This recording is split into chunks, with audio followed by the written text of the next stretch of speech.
Tonight, we explore the biography of Henry VIII of England. You're listening to Boring Biography. Imagine the soft flicker of candlelight against cold stone walls, the distant echo of guards pacing through long palace corridors, the quiet scratch of a quill signing orders that could decide life or death. Henry was born on the 28th of June, 1491, at the Palace of Placentia in Greenwich, Kent. He was the third child and second son of King Henry VII and Elizabeth of York. Of the 6 or 7 children born to the royal couple, only 3 survived infancy: Arthur, Prince of Wales, and the 2 daughters, Margaret and Mary. The loss of children was common in this period, and survival into adulthood was never guaranteed. Henry was baptized by Richard Fox, Bishop of Exeter, at a church of the observant Franciscans near the palace. His early life began within ceremony, tradition, and careful structure. In 1493, when Henry was only 2 years old, he was appointed Constable of Dover Castle and Lord Warden of the Cinque Ports. These were prestigious and profitable positions, though they were held in his name rather than exercised by him. Soon afterward, he was appointed Earl Marshal of England and Lord Lieutenant of Ireland at the age of 3. He was made a Knight of the Bath and, the following day, created Duke of York. Within a month, he was also named Warden of the Scottish Marches. These honors were not signs of responsibility, but instruments of royal control. Henry VII granted titles to his young son in order to retain authority over lucrative offices without empowering rival noble families. As a child, Henry was placed under the care of his lady mistress, Elizabeth, Lady Darcy, and, later, Elizabeth Denton. Very little survives about his daily routines, private habits, or early personality. This absence of detail is largely because he was not expected to inherit the throne. His older brother Arthur stood ahead of him, prepared carefully for kingship. Still, Henry received a thorough education. He studied with leading tutors and became fluent in Latin and French, with some knowledge of Italian. His upbringing reflected the standards of Renaissance humanism. He learned theology, music, and courtly manners, developing skills considered appropriate for a younger royal son. In November 1501, Henry participated prominently in the ceremonies celebrating Arthur's marriage to Catherine of Aragon, the youngest daughter of King Ferdinand II of Aragon and Queen Isabella I of Castile. The alliance between England and Spain carried diplomatic weight. As Duke of York, Henry bore his father's royal arms, marked with a label of 3 points ermine to distinguish his position. On February 9th, 1506, he received further honor when Holy Roman Emperor Maximilian I invested him as a Knight of the Golden Fleece, an order reserved for distinguished European princes. In 1502, Prince Arthur died at the age of 15, only 20 weeks after his marriage to Catherine. His death altered the direction of Henry's life. At 10 years old, Henry became Duke of Cornwall, Prince of Wales, and Earl of Chester in February 1504. These titles formally established him as heir to the throne. Yet Henry VII did not immediately prepare him for public leadership. The young prince remained closely supervised and seldom appeared before the public. He received limited exposure to governance and diplomacy. As a result, when he eventually became king, he would ascend the throne without practical training in the demanding craft of rule. Henry VII renewed negotiations to maintain the Spanish alliance by arranging a marriage between Prince Henry and the widowed Catherine of Aragon. Both Henry VII and Queen Isabella supported the match. On June 23, 1503, a treaty was signed, and the two were formally betrothed 2 days later. Because Catherine had previously been married to Henry's brother, a papal dispensation was required. If her first marriage had not been consummated, only a minor dispensation was necessary. However, Henry VII and the Spanish ambassador sought a broader dispensation, addressing the possibility of consummation, ensuring no obstacle could later be raised. Cohabitation did not follow, as Henry was still a child. The situation became complicated after Queen Isabella's death in 1504 and disputes over succession in Castile. Relations between Henry VII and Ferdinand II deteriorated. Catherine remained in England, uncertain of her future. For a period, her position was unsettled. When Henry reached the age of 14, he rejected the proposed marriage. Ferdinand responded by appointing Catherine as ambassador to England, enabling her to remain at court indefinitely.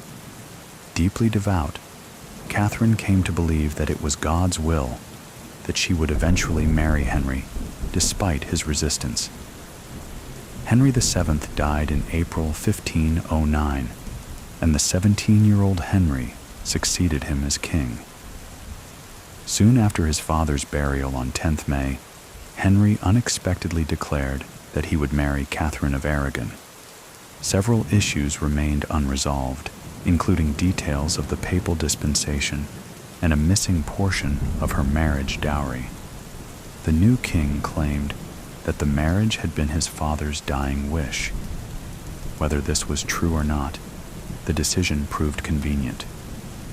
Holy Roman Emperor Maximilian I had been attempting to marry his granddaughter Eleanor, Catherine's niece, to Henry, and this arrangement was abruptly abandoned.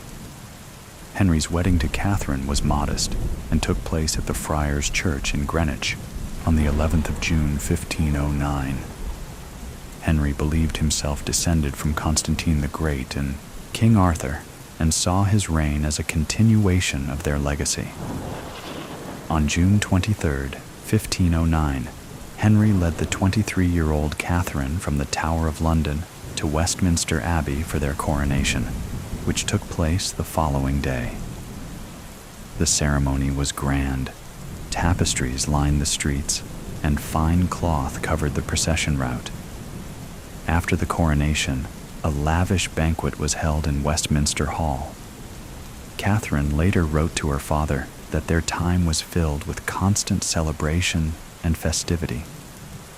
2 days after his coronation, Henry ordered the arrest of his father's two most unpopular ministers, Richard Empson and Edmund Dudley. They were charged with high treason and executed in 1510. Politically motivated executions would become one of Henry's preferred methods of removing obstacles. He returned some of the money they had allegedly extorted. His treatment of the House of York, rival claimants to the throne, was more moderate than his father's. Several prisoners, including Thomas Grey, the second Marquess of Dorset, were pardoned. Others were not spared. Edmund de la Pole, the third Duke of Suffolk, was eventually beheaded in 1513 after his brother sided against the king. Soon after their marriage, Catherine became pregnant and gave birth to a stillborn daughter on 31st January 1510. About 4 months later, she conceived again and delivered a son, Henry, on 1st January 1511. The birth was celebrated with great joy, including a 2-day jousting tournament known as the Westminster Tournament. The child died 7 weeks later. Catherine had 2 more stillborn sons in 1513 and 1515, but in February 1516, she gave birth to a daughter, Mary. The repeated losses strained the royal marriage, though relations improved slightly after Mary's birth. Although the marriage was later described as unusually stable, Henry took mistresses. By 1510, he had begun an affair with one of the sisters of Edward Stafford, the third Duke of Buckingham, either Elizabeth or Anne Hastings. His most significant mistress from about 1516 was Elizabeth Blount. Historians disagree on the number of his affairs, but Blount remains one of the few undisputed relationships. Catherine is not known to have openly protested. In 1518, she became pregnant again, but the child was stillborn. In June 1519, Elizabeth Blount gave birth to Henry's illegitimate son, Henry Fitzroy. The boy was later made Duke of Richmond in 1525, a move some believed was a step toward possible legitimization. Fitzroy married Mary Howard in 1533, but died childless 3 years later. At the time of his death in July 1536, Parliament was considering the Second Succession Act, which could have allowed him to become king. In 1510, France, allied in a fragile arrangement with the Holy Roman Empire through the League of Cambrai, was gaining ground in its war against Venice. Henry renewed his father's policy of maintaining friendly relations with Louis XII of France, a question that divided his council. War against two major continental powers would have been difficult and costly. Soon after, however, Henry also entered into a pact with Ferdinand II of Aragon. When Pope Julius II formed the anti-French Holy League in October 1511, Henry aligned England with this new coalition. A joint Anglo-Spanish campaign was planned for the spring of 1512 to recover Aquitaine for England. The campaign was intended to support Henry's long-held ambition of asserting English claims in France. Although war was formally declared in April 1512, Henry did not personally lead the initial attack. The expedition proved unsuccessful. Ferdinand used the campaign to pursue his own objectives, which placed strain on the alliance. Despite this, French forces were eventually pushed out of parts of Italy, and cooperation between the powers continued. Henry strengthened his position diplomatically by persuading Emperor Maximilian I to join the Holy League. He also secured from Pope Julius II the promised title of Most Christian King of France, and there was discussion of a potential coronation in Paris should Louis XII be defeated. On 30 June 1513, Henry personally invaded France. English forces defeated a French army at the Battle of the Spurs, a relatively minor engagement that was nonetheless widely celebrated in England. Terouanne was captured and handed to Maximilian, and Tournai was seized and held by the English for 5 years before being returned. Henry led the army in person, accompanied by a large retinue. During Henry's absence, James IV of Scotland invaded England in support of France.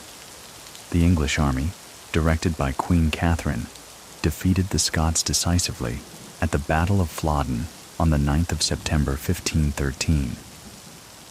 James IV was killed, ending Scotland's involvement in the conflict. Although Henry had achieved military recognition, he chose not to continue campaigning in 1514. The wars had been expensive, and England's finances were strained. After Pope Leo X succeeded Julius II and pursued peace with France, Henry negotiated a treaty with Louis XII. His sister Mary married the French king, and peace was secured for 8 years, bringing a temporary end to hostilities. Charles, the nephew of Henry's wife Catherine, inherited an immense European empire. He became King of Spain in 1516 and Holy Roman Emperor in 1519. When Louis XII of France died in 1515, he was succeeded by his cousin Francis I. Europe now had 3 young rulers, each ambitious and eager to define his place on the continent. This shift created an opportunity for diplomacy and a possible reset of relations between the great powers.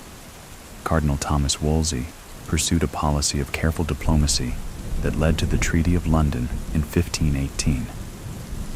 The agreement aimed to unite the kingdoms of Western Europe against the growing threat of the Ottoman Empire. For a moment, peace seemed achievable. On the 7th of June, 1520, Henry met Francis I at the Field of the Cloth of Gold near Calais. For 2 weeks, the meeting unfolded in displays of wealth, tournaments, and elaborate celebrations. Both kings spoke of friendship, yet the atmosphere was marked by rivalry and competition. Hopes for lasting peace quietly faded. Henry found greater common ground with Charles, whom he met before and after the meeting with Francis.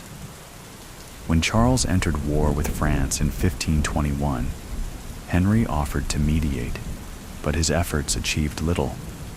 By the end of the year, England had aligned itself with Charles. Henry continued to pursue his ambition of reclaiming English lands in France, while seeking an alliance with the Netherlands and the Emperor's continued support. An English attack in northern France achieved limited results. In 1525, Charles defeated and captured Francis at the Battle of Pavia and gained the power to dictate peace. Despite Henry's support, Charles offered little in return. Realizing this, Henry withdrew from the conflict and signed the Treaty of the Moor on the 30th of August, 1525, bringing England's involvement in the war to an end. During his marriage to Catherine of Aragon, Henry began an affair with her lady-in-waiting, Mary Boleyn. Rumors later suggested that he may have fathered Mary's 2 children, Henry and Catherine Carey, though this was never proven. Unlike his acknowledged illegitimate son, Henry Fitzroy, the king never recognized them.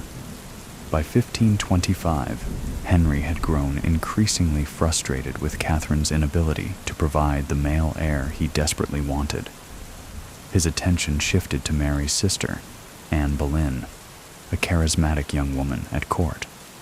Anne refused to become his mistress and resisted his advances. Her refusal changed the situation. Henry began searching for a way to end his marriage.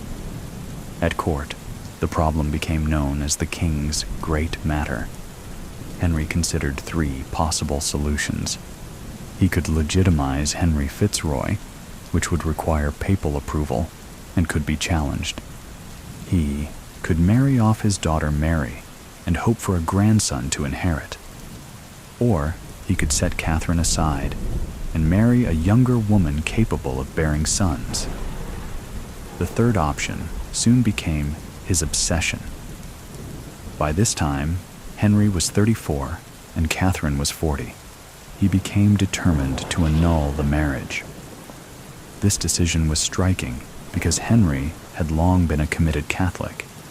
In 1521, he published Defense of the Seven Sacraments, a work attacking the ideas of Martin Luther. Pope Leo X rewarded him with the title Defender of the Faith. Yet by 1527, Henry convinced himself that his marriage to Catherine had been cursed by God because she had been his brother's widow. He cited the Bible as justification, arguing that the Pope had never had the authority to allow the marriage in the first place. Henry appealed to Pope Clement VII in 1527, asking for the marriage to be annulled. By making the dispute public, he destroyed any hope that Catherine might quietly withdraw to a convent.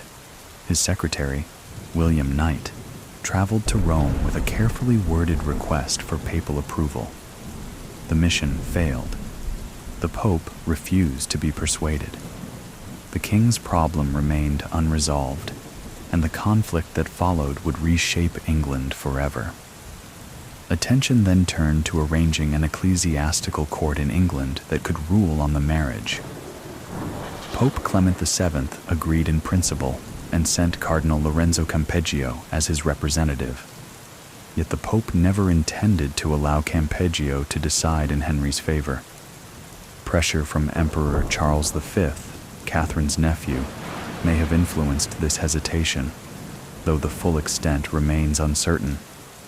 The court began hearing evidence but lasted less than 2 months. In July 1529, Clement recalled the case to Rome. It never returned. The possibility of a papal annulment had effectively ended. With the failure of the case, Cardinal Thomas Wolsey became the scapegoat. In October 1529, he was charged with praemunire, accused of placing papal authority above the crown. His fall from power was sudden and complete.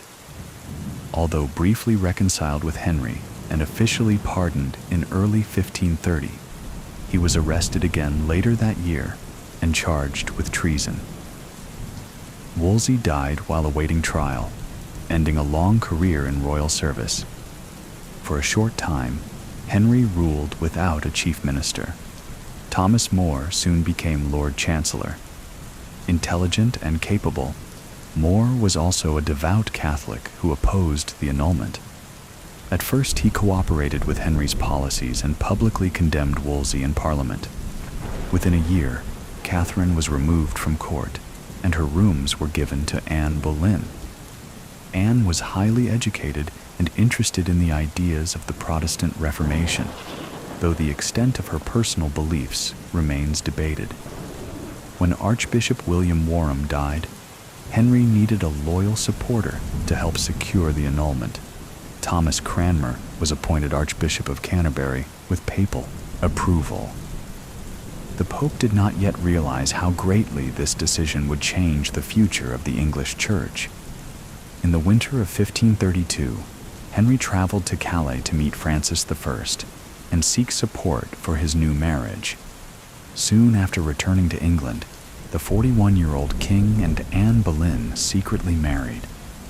Anne quickly became pregnant, and a second public ceremony took place in London on January 25, 1533.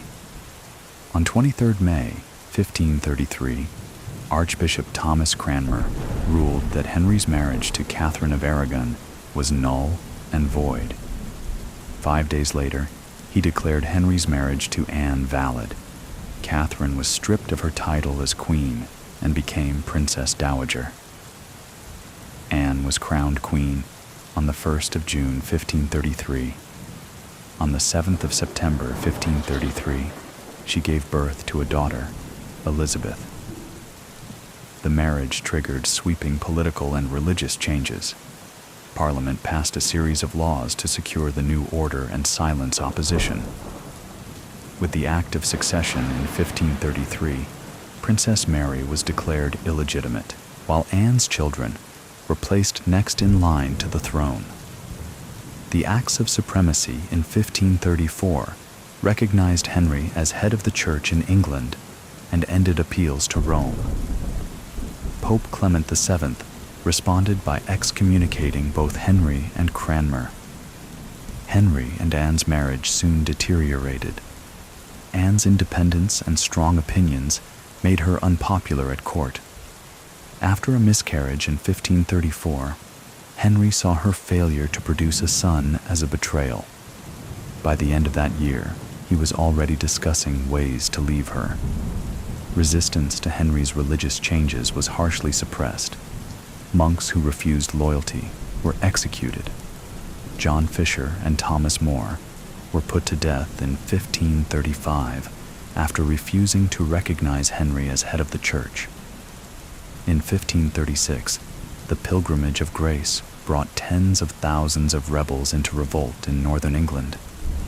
Henry promised forgiveness, then broke his promise. Rebel leaders were executed, and about 200 people were put to death. England had changed, and the king ruled with growing authority and fear. On January 8, 1536, news reached the king and queen that Catherine of Aragon had died. The following day, Henry dressed entirely in yellow, wearing a white feather in his bonnet. Anne was pregnant again and knew that the birth of a son had become more important than ever. Later that month, Henry was thrown from his horse during a tournament and badly injured. For a time, it seemed his life might be in danger. When Anne heard the news, she fell into shock and miscarried a male child at about 15 weeks of pregnancy on the 29th of January, 1536, the day of Catherine's funeral. Many observers later saw this loss as the beginning of the end of the marriage. Although the Boleyn family still held positions of power, Anne had gained many enemies. Even her uncle, the Duke of Norfolk, had grown resentful of her influence. The king's political priorities were shifting toward an alliance with the emperor rather than France, weakening the Boleyn family's standing. Supporters of Princess Mary also hoped for reconciliation and saw Anne as an obstacle. A second annulment became increasingly possible, and attention soon turned toward removing her entirely. Anne's downfall followed quickly. The king's new interest in Jane Seymour became visible, and Anne's brother George Boleyn was denied honors at court. Between 30 April and 2 May 1536, 5 men, including George, were arrested and accused of treason and adultery with the Queen. Anne herself was arrested and charged with adultery, incest, and treason. The evidence was weak, yet the accused were convicted and sentenced to death. On May 17, 1536, Henry's marriage to Anne was annulled. 2 days later, on May 19, 1536, Anne Boleyn was executed at the Tower of London. The day after Anne's execution, the 45-year-old Henry became engaged to Jane Seymour, one of Anne's former ladies-in-waiting. They were married 10 days later at the Palace of Whitehall, in the very rooms once used by Anne, in a quiet ceremony led by Stephen Gardiner, Bishop of Winchester. By the mid-1530s, Henry's attention had turned more toward domestic affairs than foreign wars. In 1536, he approved the Laws in Wales Act, formally annexing Wales and uniting it with England as a single nation. The Second Succession Act followed soon after, declaring that Henry's future children by Jane would inherit the throne. Both Mary and Elizabeth were declared illegitimate and removed from the line of succession. Henry also gained the power to decide the future order of inheritance in his will. On October 12, 1537, Jane gave birth to a son, Prince Edward, the long-awaited male heir. The birth was difficult. 12 days later, on October 24, 1537, Jane died from infection and was buried at Windsor. The joy of Edward's birth quickly turned to mourning. Henry had finally gained the son he wanted, but he had lost the wife who gave him one. Plans to find another queen began almost immediately.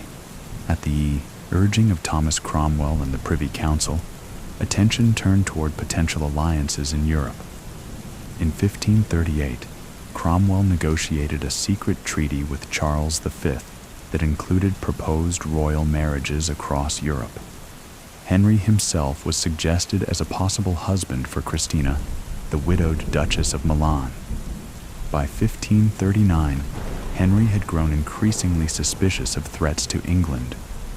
Using wealth gained from the dissolution of the monasteries, he funded the construction of coastal defenses and prepared for the possibility of invasion. The king had secured his heir, but his reign continued under a shadow of anxiety and caution. Thomas Cromwell proposed a new marriage alliance. His suggestion was Anne of Cleves, the 25-year-old sister of William, Duke of Jülich-Cleves-Burg. The alliance was considered strategically valuable, especially if Roman Catholic powers turned against England. Other possible brides were considered, including Christina of Denmark, Anna of Lorraine, Louise of Guise, and Amalia of Cleves.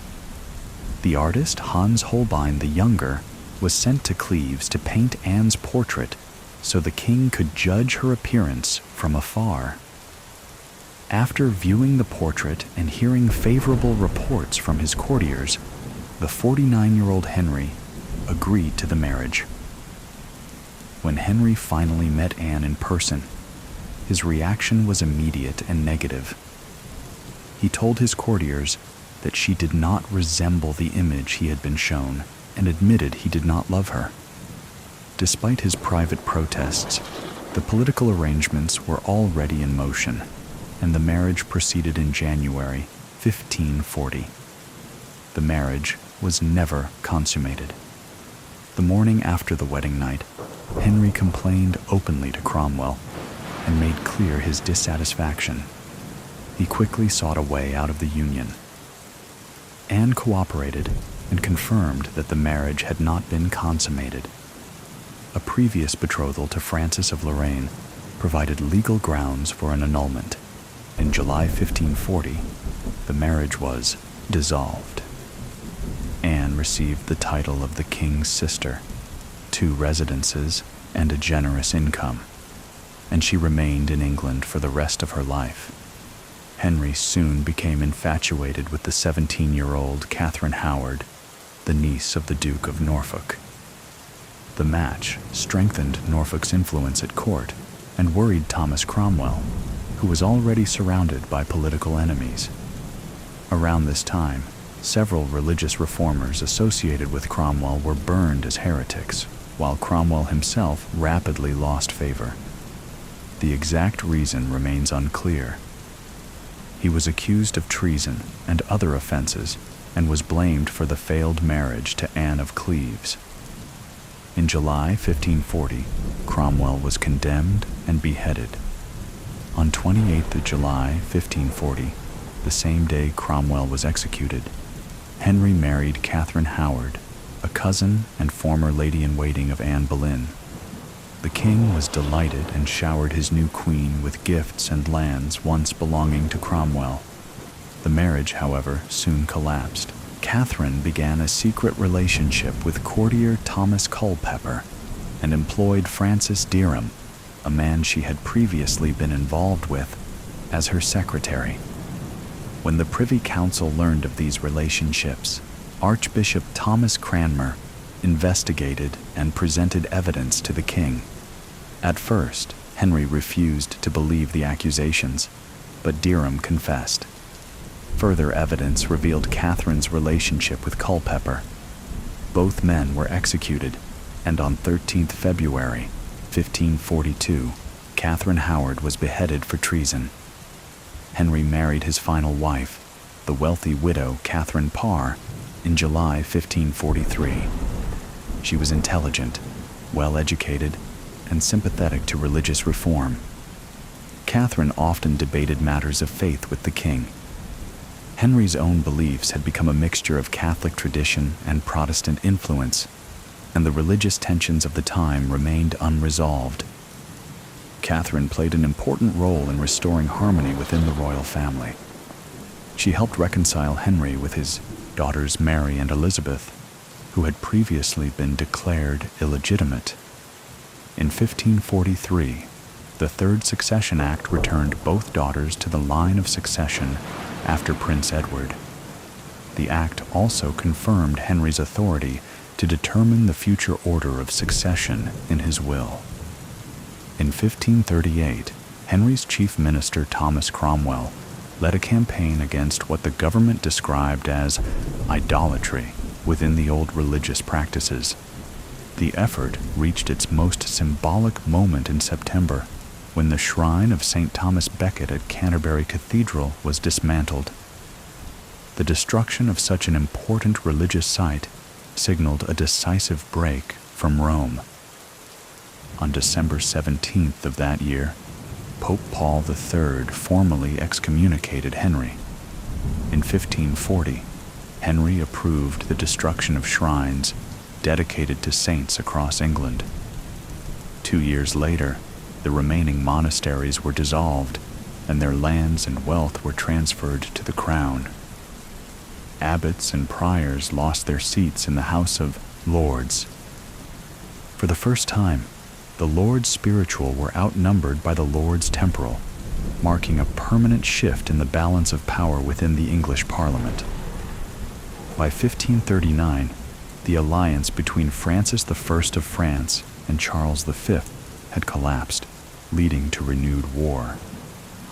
With Catherine of Aragon and Anne Boleyn both dead, relations between Henry and Charles improved. Henry formed a secret alliance with the emperor and prepared to enter the Italian War on his side. An invasion of France was planned for 1543. Before turning to France, Henry moved against Scotland, ruled by his young nephew James V. English forces defeated the Scots at the Battle of Solway Moss on the 24th of November 1542, and James died soon after. Henry hoped to unite England and Scotland by marrying his son Edward to the infant Mary, Queen of Scots. The Treaty of Greenwich in July 1543 proposed the marriage, but the Scottish Parliament rejected it later that year. The result was 8 years of conflict known as the Rough Wooing. Henry eventually invaded France in 1544. One army besieged Montreuil with little success, while another captured Boulogne after Henry took personal command. Meanwhile, Charles made peace with France, leaving England to continue the war alone. In 1545, French forces attempted to invade England, but were repelled near the Isle of Wight. Both nations were financially exhausted, and in 1546, the Treaty of Camp secured Boulogne for England for 8 years before its return to France for a large payment. England, however, was left heavily in debt. In his later years, Henry's health declined sharply. He became severely obese, with a waist measuring around 54 inches, and required mechanical assistance to move. His body was covered with painful, infected boils, and he likely suffered from gout. Much of his physical decline has been linked to a jousting accident in January 1536, when he sustained a serious leg injury that never fully healed. The wound became chronic and ulcerated, limiting his ability to remain active and contributing to dramatic changes in his mood and temperament. Over time, Henry's physical and mental health worsened. The long-held belief that he suffered from syphilis has largely been dismissed by historians. Some have suggested scurvy as a possible cause of death, while modern research has proposed that he may have had Kell-positive blood type, a condition that could help explain both his declining health and the repeated pregnancy complications experienced by his wives. Henry died at the age of 55 on the 28th of January, 1547, at the Palace of Whitehall. The elaborate tomb he had planned was never completed, and parts of it were later reused for the tomb of Lord Nelson. Henry was buried at St. George's Chapel in Windsor Castle beside Jane Seymour. More than a century later, King Charles I would be buried in the same vault. After Henry's death, the crown passed to his only surviving son, Edward VI. Edward was just 9 years old and too young to rule independently. Henry's will therefore created a regency council of 16 executors to govern the kingdom until Edward reached the age of 18. The council soon selected Edward Seymour, the elder brother of Jane Seymour, as Lord Protector of the realm.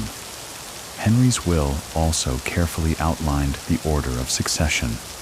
If Edward died without children, the throne would pass to Mary, Henry's daughter by Catherine of Aragon, and then to her heirs. If Mary's line failed, the crown would go to Elizabeth, Henry's daughter by Anne Boleyn, and her descendants. If Elizabeth died without heirs, the throne would pass to the descendants of Henry's younger sister, Mary, and the Grey family. The descendants of Henry's sister Margaret Tudor, the Scottish royal Stuarts, were deliberately excluded. This decision did not last. In 1603, Margaret's great-grandson, James VI of Scotland, became King of England. Edward VI himself later ignored Henry's will and attempted to name Lady Jane Grey as his successor. Henry carefully cultivated the image of a Renaissance ruler, and his court became a center of learning, music, spectacle, and luxury. The atmosphere of glamour and display reached its height during the Field of the Cloth of Gold. Henry searched the country for talented choir boys, and sometimes took them directly from Cardinal Wolsey's choir to strengthen the musical life of the court. He encouraged Renaissance music and employed musicians such as Benedict de Opitius, Richard Sampson, Ambrose Lupo, and the Venetian organist Dionisio Memo. Henry himself played several instruments and owned a large collection of flutes and recorders. He was skilled on the lute, played the organ, and performed on the virginals. He could sight-read music and was known to sing well. Henry also wrote poetry and songs, the most famous being Pastime with Good Company, often called the King's Ballad. He was sometimes credited with writing the song Greensleeves, although historians agree this is unlikely because the musical style appeared in England after his death. Henry enjoyed gambling and dice, and he excelled at sports such as jousting, hunting, and real tennis. At the same time, he strongly defended traditional Christian piety. He oversaw the construction and improvement of important buildings, including Nonsuch Palace, King's College Chapel in Cambridge, and Westminster Abbey.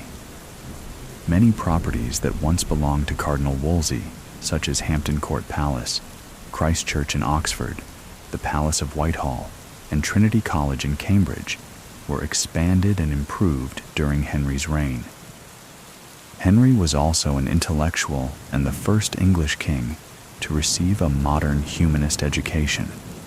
He read and wrote English, French, and Latin, and owned a large personal library. He annotated many of his books and published works of his own. Numerous pamphlets and lectures were produced to support the religious changes taking place in England. At a popular level, theater companies and traveling performers funded by the Crown spread the new religious message across the country. In these performances, the Pope and Catholic clergy were often portrayed as foreign enemies, while Henry was celebrated as the heroic defender of the true faith.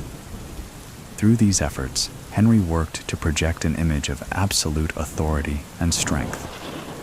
Henry was a tall and powerful athlete, standing over 6 feet in height and broad in build.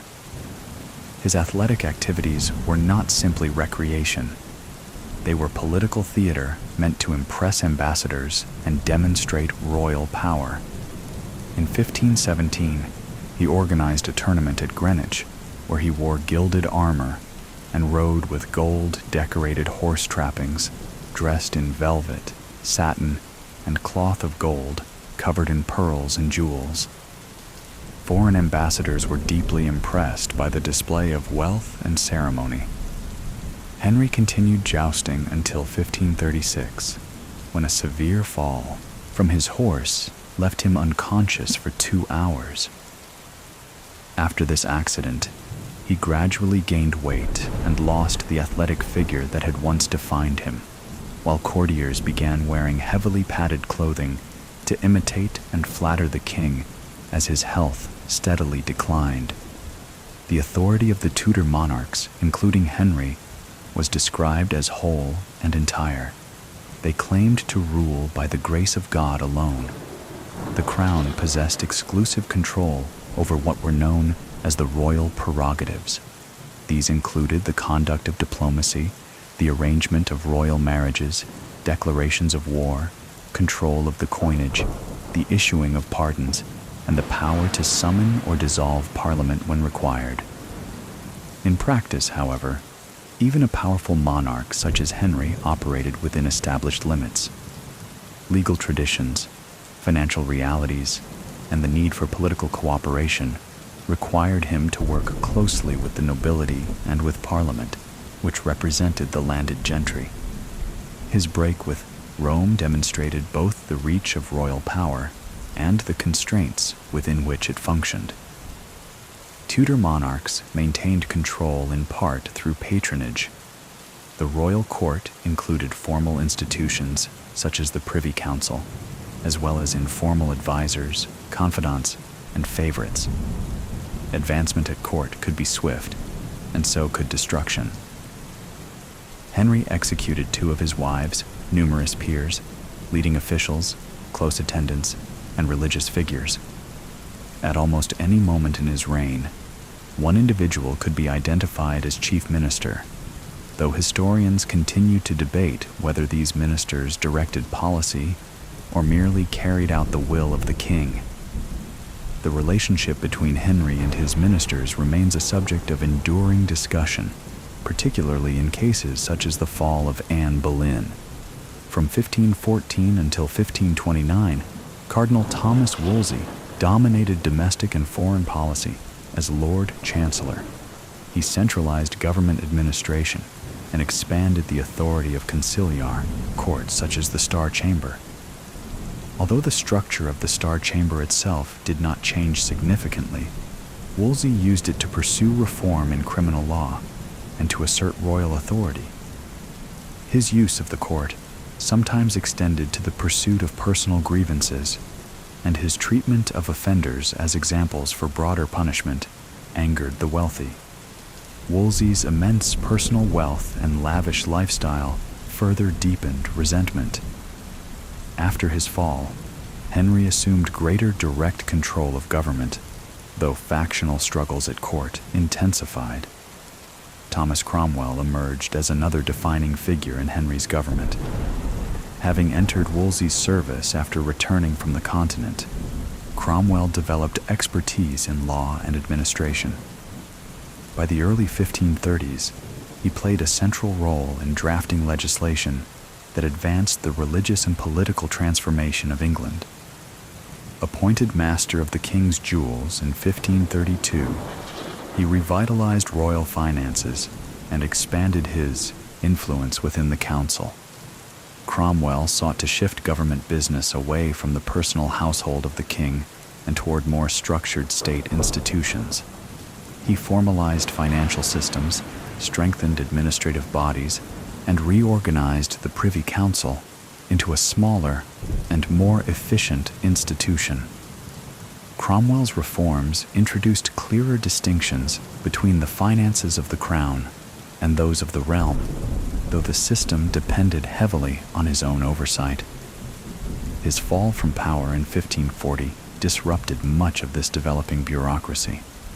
Without his direction, coordination between the new administrative bodies weakened. Cromwell attempted to secure the proclamation by the Crown Act in 1539, which would have expanded the king's authority to legislate by proclamation, but the initiative ultimately failed to secure lasting support. On 28 July 1540, Cromwell was executed. His career illustrated both the potential and the dangers of wielding power in the service of a Tudor king. Henry inherited a vast fortune and a prosperous economy from his father, who had ruled with careful frugality. The treasury he received has been estimated at about £1,250,000, an enormous sum for the time. By contrast, Henry's own reign proved financially difficult. Although he increased royal income by seizing church lands, his heavy spending and long periods of poor financial management placed great strain on the economy. Much of Henry's wealth was spent maintaining the royal court and household, as well as funding extensive building projects at royal palaces. He decorated his residences with around 2,000 tapestries, a display of luxury far beyond that of many other European rulers. He also took pride in an enormous collection of weapons, including rare archery equipment, more than 2,000 pieces of artillery, and thousands of firearms. Tudor monarchs funded government largely from their own income, drawn from crown lands and customs duties granted by Parliament. During Henry's reign, these revenues remained steady at about £100,000 per year, but inflation and the rising costs of war steadily reduced their value. Henry's military ambitions in Europe exhausted the financial surplus he had inherited by the mid-1520s. Unlike his father, Henry frequently turned to Parliament for subsidies to fund his wars. The dissolution of the monasteries brought a temporary financial boost, providing lands that generated significant income. Currency debasement later increased royal revenue in the short term, but it contributed to severe inflation and long-term economic instability across the country. Henry is often credited with beginning the English Reformation, the long process that transformed England from a Catholic country into a Protestant one, though historians continue to debate how deliberate or gradual this transformation truly was. In 1527, Henry, still a committed Catholic, appealed to the Pope to annul his marriage to Catherine of Aragon. The request was not granted, largely because the papacy was under the influence of Charles V, Catherine's nephew. Traditionally, this refusal has been seen as the turning point that led Henry to reject papal authority. Some historians, however, argue that the annulment was only the immediate trigger rather than the deeper cause. Political independence, the need for a male heir, and fears of future civil conflict all played important roles in shaping Henry's decision.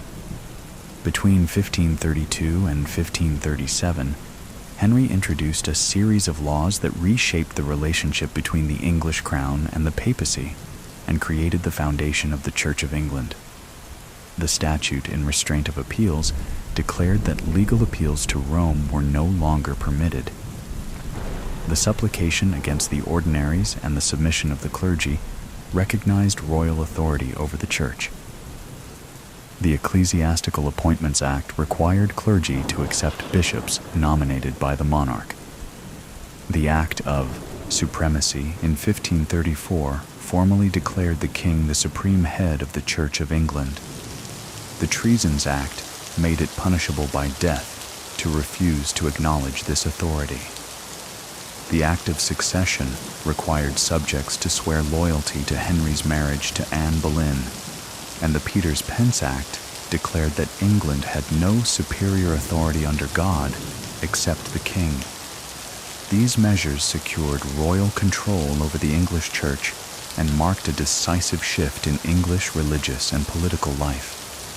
Thomas Cromwell often found Henry determined to debate matters of religion in Parliament. This led to the Act of 6 Articles, which answered key theological questions by reaffirming traditional religious doctrine and slowing the pace of reform in England. At the same time, the beginnings of a reformed liturgy and the future Book of Common Prayer began to take shape, though the process would not be completed until 1549. Despite this victory for conservative beliefs, Archbishop Cranmer remained in his position, and the later years of Henry's reign saw a gradual movement away from strict orthodoxy. The executions of Thomas More and John Fisher in 1535 removed prominent opponents of the royal religious settlement. Henry promoted a new political theology that emphasized obedience to the crown. Influenced in part by the ideas of Martin Luther and translated into English by William Tyndale, this new thinking linked royal authority with the Ten Commandments. Reformers focused on faith in Scripture, while conservatives emphasized devotion and good works. The publication of the Great Bible in English in 1539 reflected the growing influence of reform, although Protestants still faced persecution, and some fled abroad. Tyndale himself was executed. After taxes once paid to Rome were redirected to the crown, Cromwell ordered a survey of the church's wealth in 1535, producing the Valor Ecclesiasticus. Soon afterward, royal visitors inspected religious houses and reported widespread problems. Monasteries with smaller incomes were dissolved in 1536, and the remaining houses were gradually closed by 1540. Around 800 religious houses were dissolved, transferring vast lands and wealth to the crown and new owners. The process reshaped land ownership and strengthened a new class of landholders loyal to the monarchy. Public reaction was mixed. Monasteries had long supported the poor, and their closure angered many people, contributing to the Pilgrimage of Grace uprising in northern England. In other areas, the changes were accepted or quietly tolerated.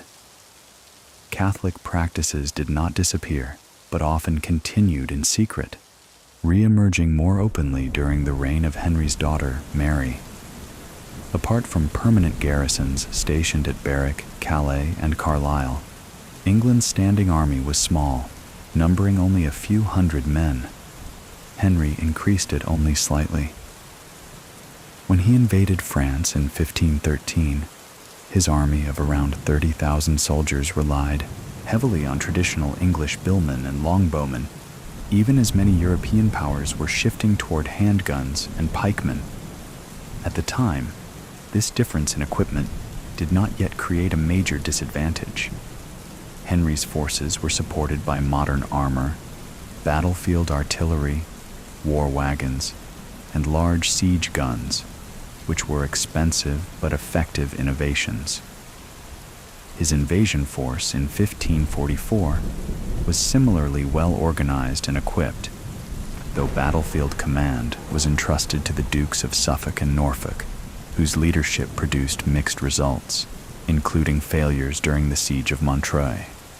Henry's break with Rome increased the risk of invasion from France or Spain. In response, beginning in 1538, he ordered the construction of a chain of modern coastal fortifications stretching from Kent to Cornwall. Many of these fortresses were built using stone and materials taken from dissolved monasteries. Known as the device forts, they formed a defensive network along England's southern and eastern shores. Henry also strengthened older defenses such as Dover Castle, Moat Bulwark, and Archcliffe Fort, and personally visited these sites to supervise the work. Earlier attempts to reform England's militia system had produced little change, but the threat of invasion led to renewed efforts to improve military organization. Much of this work was completed after Henry's death during the reign of his daughter Mary. Henry is often regarded as one of the founders of the Royal Navy. He invested heavily in naval technology, especially in fitting ships with large cannon to replace smaller weapons. He took a personal interest in ship design and encouraged the development of permanent naval dockyards and anchorages. During his reign, naval tactics began to shift from boarding enemy ships to emphasizing artillery fire. The Tudor Navy expanded from a small fleet of 7 ships to around 50 vessels, including the famous Mary Rose. Henry also established a council for marine causes to oversee naval operations, laying the foundations for what would later become the Admiralty. At the beginning of Henry's reign, Ireland was divided into 3 main zones. The Pale, surrounding Dublin, remained under firm English control. Leinster and Munster were considered obedient lands, governed by Anglo-Irish nobles who ruled in the king's name. Beyond these regions lay Connaught and Ulster, where Gaelic chiefs held power and English authority was mostly nominal. Until 1513, Henry continued his father's policy of indirect rule, allowing Irish lords to govern locally while recognizing the king's authority. After the death of Gerald Fitzgerald, the 8th Earl of Kildare and Lord Deputy of Ireland, Irish politics grew more unstable. Rival claimants to titles and shifting loyalties created conflict. The Earl of Surrey was appointed Lord Deputy in 1520, but struggled to balance diplomacy with military control. His efforts proved expensive and ineffective, and he was replaced by Piers Butler. Butler also failed to maintain order, and the Earl of Kildare was restored in 1524. Continued unrest led to his removal again after failing to act against rebellion in 1528. The situation escalated in 1534 when Thomas Fitzgerald, known as Lord Offaly, rebelled against the king and launched what he described as a Catholic crusade. He attacked Dublin and murdered the Archbishop of Dublin. English forces eventually suppressed the rebellion, and Offaly and his relatives were executed. The uprising convinced Henry that Ireland required closer supervision. Henry later appointed Anthony St. Leger as Lord Deputy to pursue a policy of reconciliation. In 1542, Henry declared himself King of Ireland, ending the idea that Ireland was held as a papal fief. Irish lords were encouraged to surrender their lands to the crown and receive them back as feudal holdings, along with English titles. The plan aimed to integrate Ireland more closely into English rule, though progress was slow and the policy was eventually abandoned in 1543. The scale and complexity of Henry's legacy have ensured that, as later historians observed, he has been praised and condemned in equal measure, but never ignored. In the mid-20th century, historian John D. Mackey described Henry as a ruler whose popularity among his people was not undeserved. Mackey argued that Henry possessed courage, intelligence, and a strong instinct for authority. In this interpretation, Henry guided England through a dangerous period of change and spared it from the devastating wars that afflicted other European nations. His confidence and force of character were seen as stabilizing influences at a time when memories of the Wars of the Roses were still present. Modern historians have debated how much of Henry's reign resulted from his own initiative and whether his actions reflected careful principle or opportunism. In the early 20th century, A.F. Pollard offered a largely positive assessment, presenting Henry as a statesman who, despite personal flaws, advanced England toward parliamentary governance and imperial ambition. Pollard's interpretation shaped historical thinking for decades. In 1953, Geoffrey Elton challenged this view by arguing that Thomas Cromwell, not Henry, drove many of the administrative and governmental reforms of the period. Elton portrayed Henry as perceptive but lacking long-term vision, crediting Cromwell with orchestrating what he called a Tudor revolution in government. Later, historians questioned aspects of Elton's thesis. J.J. Scarisbrick restored greater agency to Henry, describing him as a powerful and charismatic monarch who ultimately directed policy, though often with destructive consequences. Subsequent biographers, including David Loades, David Starkey, and John Guy, have offered differing assessments, and no full consensus has emerged. Henry has been described as both devout conservative and radical reformer, patron of art and ruthless destroyer, loyal friend and betrayer. Some scholars divide his reign into two phases, contrasting an early, energetic king with a later, suspicious tyrant. Others attempt to reconcile these traits into a single personality, portraying Henry as ambitious, volatile, deeply religious, and driven by an intense sense of authority.